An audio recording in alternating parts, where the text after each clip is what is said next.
Welcome back, everybody. Hey, just want to give a quick shout out and a quick thank you. Today I had my first 4 subscribers, so a big shout out. King of Kings VAR, Power Spy in 1 Games, Insane Tombstone 96, and Mr. Paul JB44. Hey, thank you guys. I appreciate the subs. I look forward to seeing what you think about this video and many more. I've checked out some of yours, one from at least each of you, and I like what I see, so I'll continue to check you out too. But I wanted to make a video today because today at work I was thinking about WCW. It was just on my mind. If you were to look back at my history today from just looking on YouTube for stuff while I was just, kind of standing around trying to get music and think of stuff, I was looking up themes to some of the classics and some of the ones that I personally like from WCW era. So it got me thinking, and I just needed to let this be known and get my thoughts out there and really tell you my opinions and my thoughts. So with that said, let's talk about TNA. Yes, total non-stop action, TNA, Impact Wrestling, no matter what you call it, it sucks. It is an awful promotion. I haven't watched in quite some time. Maybe something changed, but I doubt it. Here lately, not much has been impressive, so I kind of just fell out and don't care anymore. Hulk Hogan ain't saving that promotion as it is. But this is it. This right here is my entire collection of TNA. 2 DVDs. That's it. The best of the X Division. Want to know something even more? I didn't even buy it. Nope. This was given to me. A friend of my sister actually won this at something and gave it to me. Just, hey, I don't want it. Here, you like wrestling, take it. Can't beat that offer, right? So, TNA, back in the day, was innovative. It sucks to say that TNA or Impact, whatever you call it nowadays, it's not good. Because back in the day, it was so innovative for what it did. The 6-sided ring, the double tunnel for the entrance, basically a good and a bad side somewhat. Sometimes they switch it around, but it was still kind of neat and really cool. And just some of the gimmicks, such as the X Division, that helped propel the company to what it became, and just to see them squander it away and lose that unique identity that they had built for themselves. Coming off of the WCW heyday, they got a lot of wrestlers that didn't make it to the WWE, and then they just started bringing in new, fresh talent, and that is what made the company great. You had AJ Styles back in his heyday, the alpha male Monty Brown, who else? Good God, this thing names a ton. The entire Canadian Team Canada, Petey Williams and Bobby Roode. I know there were 2 more. I can't think of them right now, but anyway, I'm really only going to be talking sort of about the first DVD for right now. It's not going to be a review, but it's more of a retrospective of what TNA used to be. And I was excited about it. I remember staying up on a Saturday night, and I was just flipping through my TV, and lo and behold, at 2 in the morning, there's a wrestling show on, and it's a weekly program at that. Like, I tuned in the next week, and there it was again. So I was like, what is this thing? I've never even heard of it. And it was TNA. It blew me away. They really put action and wrestling into the promotion. They didn't do all of the cut scenes and the promos. I mean, that helps. A good promotion and a good promoter knows when to do that stuff. And TNA for the time didn't need it. They just let everything go in the ring. They didn't have much in the way of storyline. Like now we have the AJ cheated on his wife or what, I don't know. Again, I kind of stopped watching. I don't care. But back then, it was something special. And if you know what I'm talking about, you know, let me know. Tell me, do you agree? Do you even disagree? But the X Division made its own style. Here's the DVD. That's the cover right there.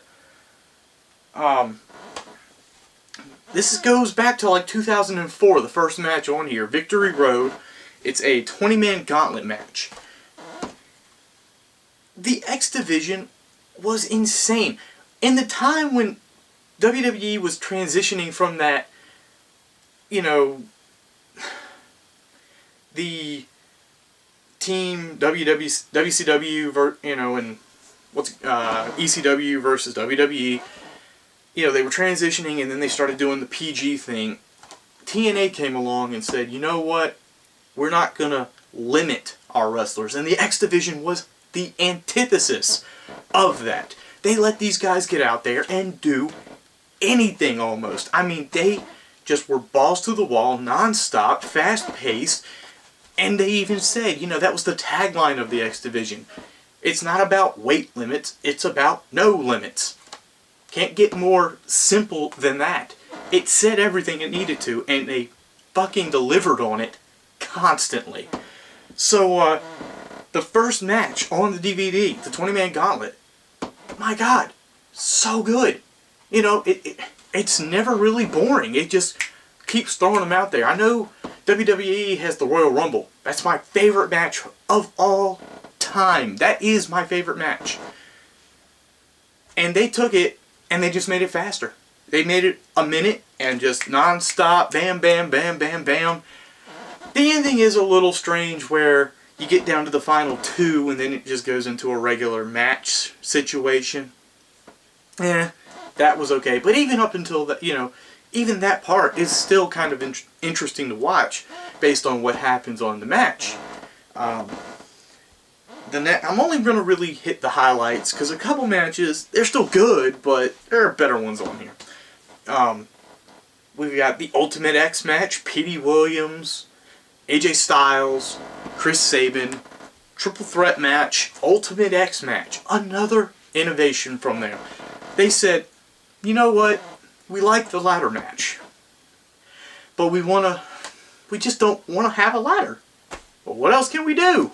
Let's put cables over the ring and hang the belt from that. Done. What a great, innovative thought. And boy, did they run with it. And the match doesn't disappoint. Petey Williams, AJ Styles, Sabin, I mean, they go all out. It starts quick and it just gets faster. They don't stop for like a second, you know, except for like maybe one instance. But even still, they go.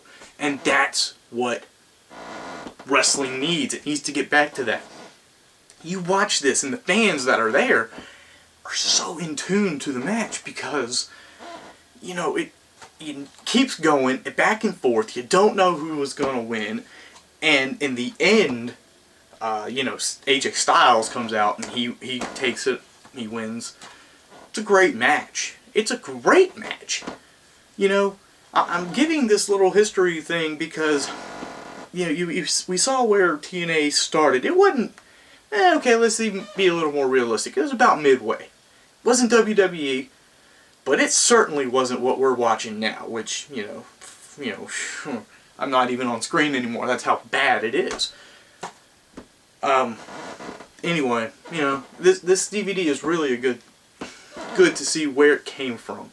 The next match they showcase is the AJ Styles and Christopher Daniels Iron Man match from Against All Odds.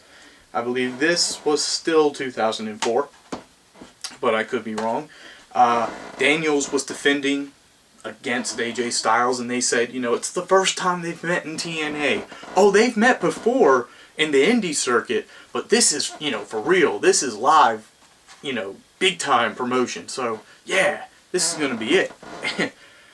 Wow. For 30 minutes, those men fucking attack each other.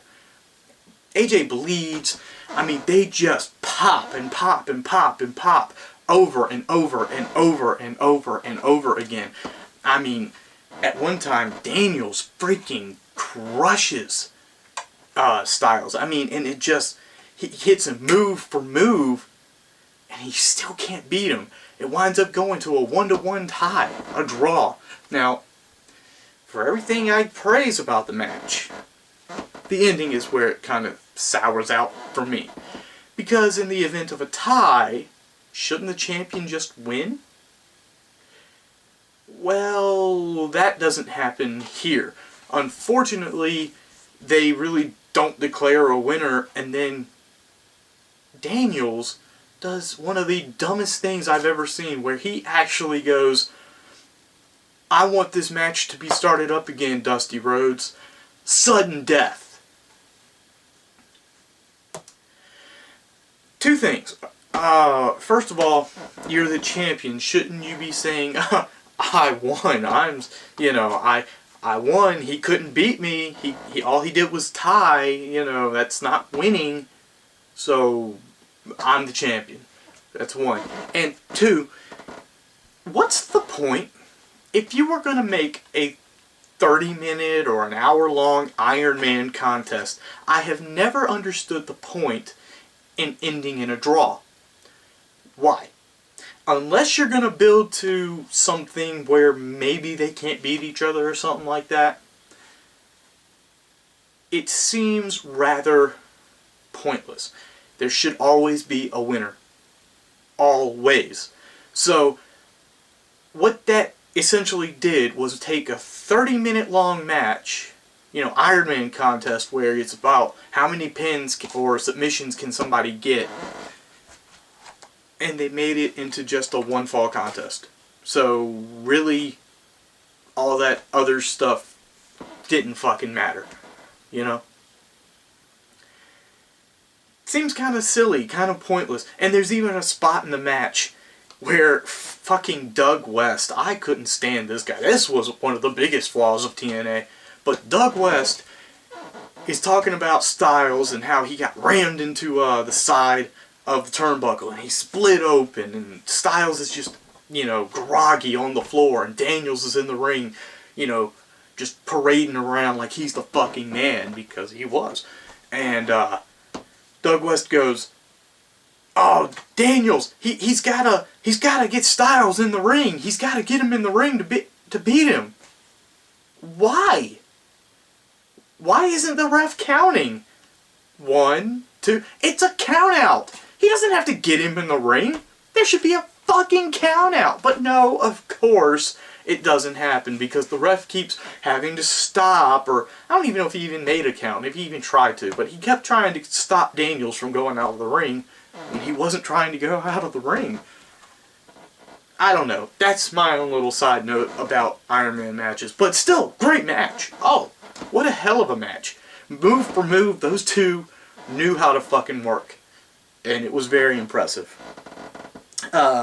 Next match on the card that they show, Ultimate X match at Destination X. I believe this goes into 2005. We've got AJ Styles, Primetime Elix Skipper, Christopher Daniels, and Ron the Truth Killings. Great match. See, you notice a trend here? Like, I know it's the best of the X Division, so it's supposed to be all good matches, right? So, yeah, me saying this is sort of redundant, but, I can't think of matches nowadays from TNA that I'm like, yeah, that was a good match. Because, no. It's just, that's when they were good, and then I don't know why. The whole Vince Russo thing, and, I know that's fucking poison to just even mention that motherfucker's name, but they had such a high mountain. The king of the mountain even, Jeff Jarrett back then.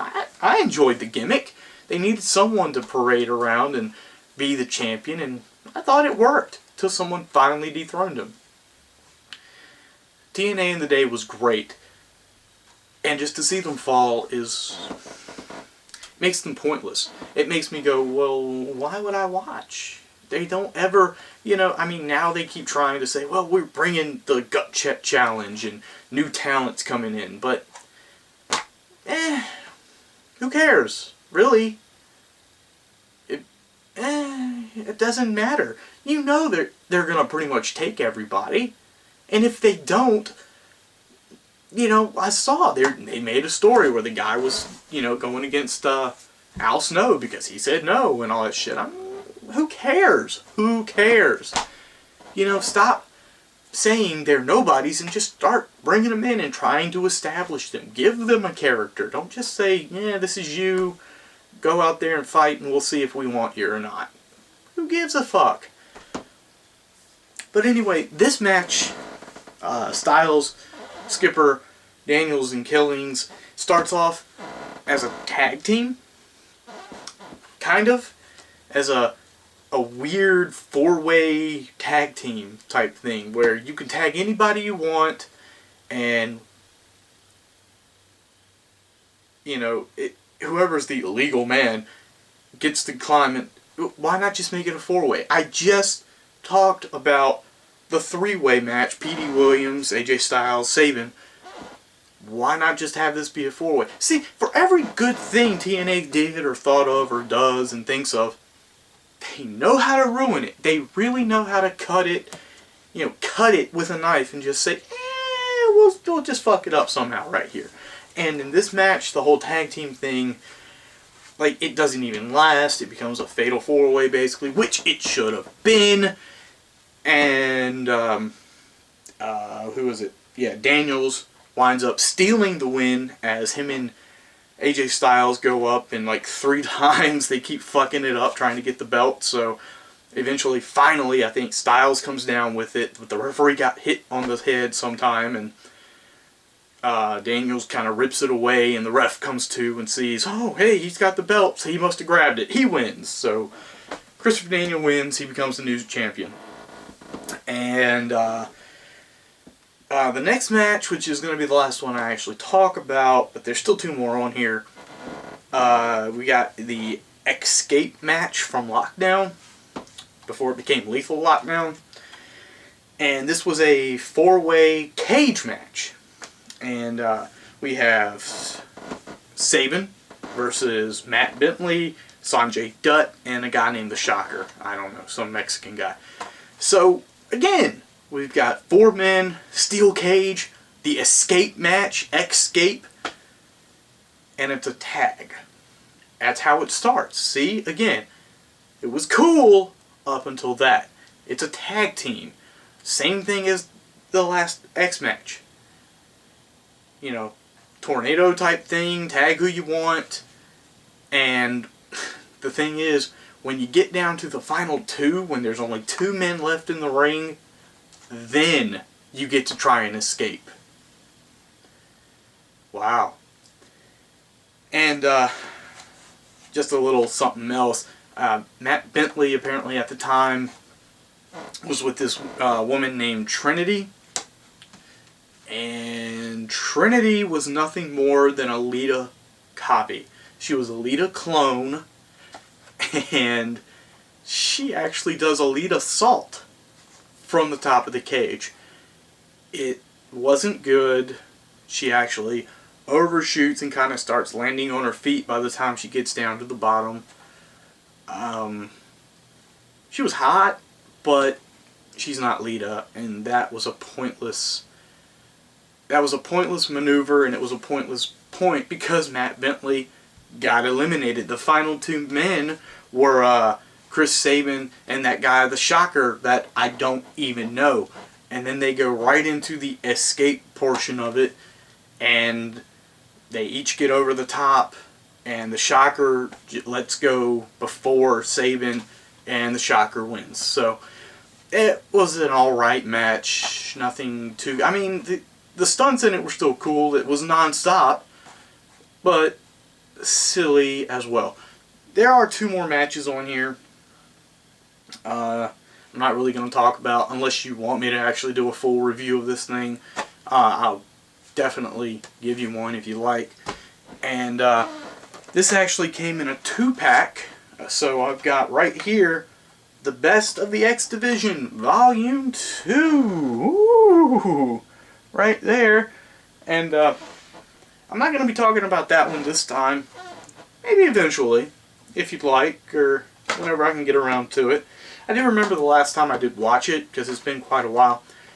I wasn't all that entertained, so we'll see. You know, depends. Let me know what you want. Anyway, that's just been kind of my thoughts. Like I said, that's the only TNA DVDs I'll ever own, because I'm not planning on buying any. So yeah, if you like this video, please share it, tell your friends, help me out, greatly appreciated, of course. Leave a comment below, let me know what you liked, what you didn't like, what do you think about TNA now versus what it used to be, and hey, thanks a lot. I hope you tune in again. See ya.